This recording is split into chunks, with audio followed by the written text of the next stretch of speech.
নমস্কার বন্ধুরা, মুন্নার রান্নাঘরে আপনাদের সকলকে স্বাগত জানাই। আজ আমি কাতলা মাছের ঝাল করে দেখাবো। তার জন্য আমার যা যা লাগবে, অবশ্যই আমি এখানে কাতলা মাছ নিয়েছি 3 পিস, যেটা আমার অবশ্যই লাগবে।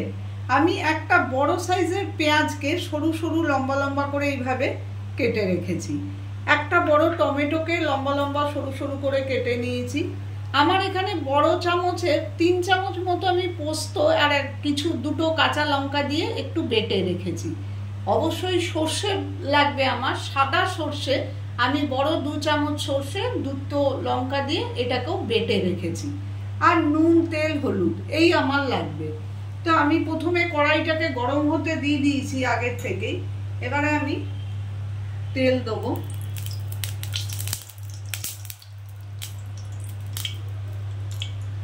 4 চামচ মতো তেল দিলাম।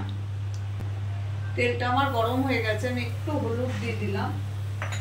দিয়ে আমি প্রথমে মাছগুলোকে সুন্দর করে ধুয়ে নেব। মাছগুলো শুধু ধুয়ে আমি নুন হলুদ মাখিয়ে রেখেছিলাম।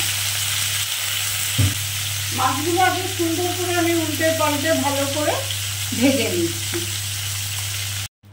আমি খুব সুন্দর করে মাছগুলো ভেজে এখানে তুলে রেখেছি। এবার যে তেলটা আছে সেই তেলটার মধ্যেই আমি পেঁয়াজগুলো দিয়ে দিলাম।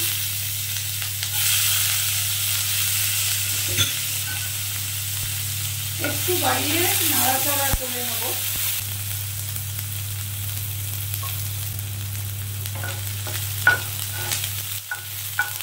একটুখানি যখন পেঁয়াজগুলো ভাজা ভাজা হয়ে যাবে, একটুখানি রং ধরে যাবে, তখন আমি গ্যাস ওভেনটা একটু কমিয়ে দিলাম। টমেটোগুলো যে লম্বা করে কেটে রেখেছি আমি সেগুলো এর মধ্যে দিয়ে দিলাম। টমেটো আর পেঁয়াজটা আমি একটু এবারে বাড়িয়ে বাড়িয়ে ভেজে নেব।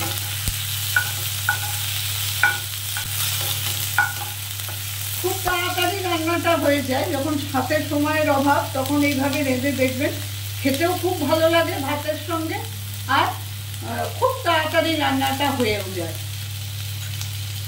এবারে আমি একটু ভাজার পরই আমি নুনটা পরিমাণ মতো দিয়ে দেবো, তাহলে আমার টমেটো পেঁয়াজ সবটাই নরম হয়ে যাবে। নুন দিয়ে দিলাম। ছোট চামচের 1 চামচ মতো আমি হলুদ দিয়ে দিলাম।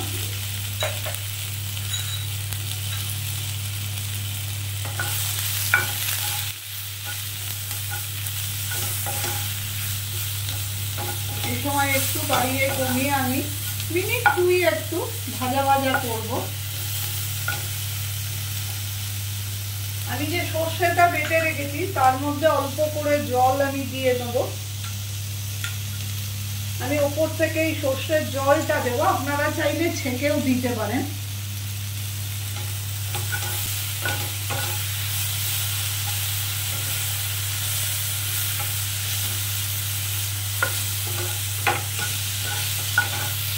আমি টমেটোগুলোকে কিন্তু গেলে গেলে দেবো না, এইভাবে রেখে দেবো। এইবারে আমি এই সর্ষের জলটা এর মধ্যে দিয়ে দেবো আস্তে করে ওপর থেকে। নিচে যেটুকু আমার সর্ষের দানাগুলো বা তার খোসাগুলো থাকবে সেটা যাতে না পড়ে, আপনারা চাইলে ছেঁকে দেবেন। দেখুন আমি কিন্তু একটু এই খোসাগুলো দিলাম না।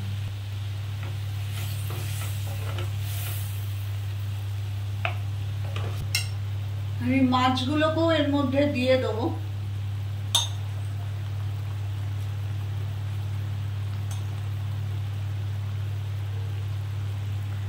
মাঝে মাঝে একবার উল্টে পাল্টে দেবো মাছগুলোকে।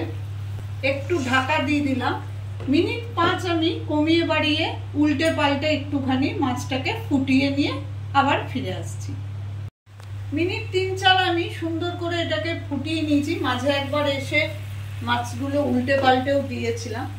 আমার সুন্দর হয়ে গেছে, আমি বাড়িয়েই দিলাম আঁচটা। এবারে আমি যে একটু পোস্ত বেটে রেখেছি, আমি একটু এটাকে জল দিয়ে নরম করে নিলাম। এবারে আমি এই পোস্তটা এর মধ্যে দিয়ে দিলাম। পোস্ত দিয়ে আমি বেশিক্ষণ ফোটাবো না, তাহলে পোস্ত গন্ধটা নষ্ট হয়ে যায়। আমি অল্প একটু ফোটাবো। এদিক ওদিক করে দেবো মাছগুলোকে।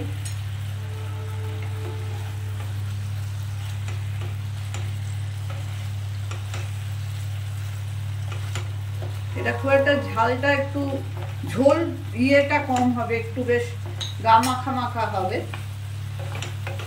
যেমন টমেটোগুলো আমার লম্বা লম্বা হয়ে নরম হয়ে গেছে, কিন্তু পুরো গলে যায়নি।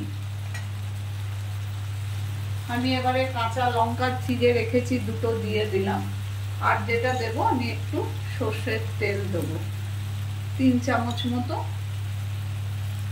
সর্ষের তেল দিলাম। আমি গ্যাস ওভেন বন্ধ করলাম, আমার রেডি হয়ে গেছে। আমি একটু গরমে এটা রাখবো, তারপর পরিবেশন করে দেখাচ্ছি।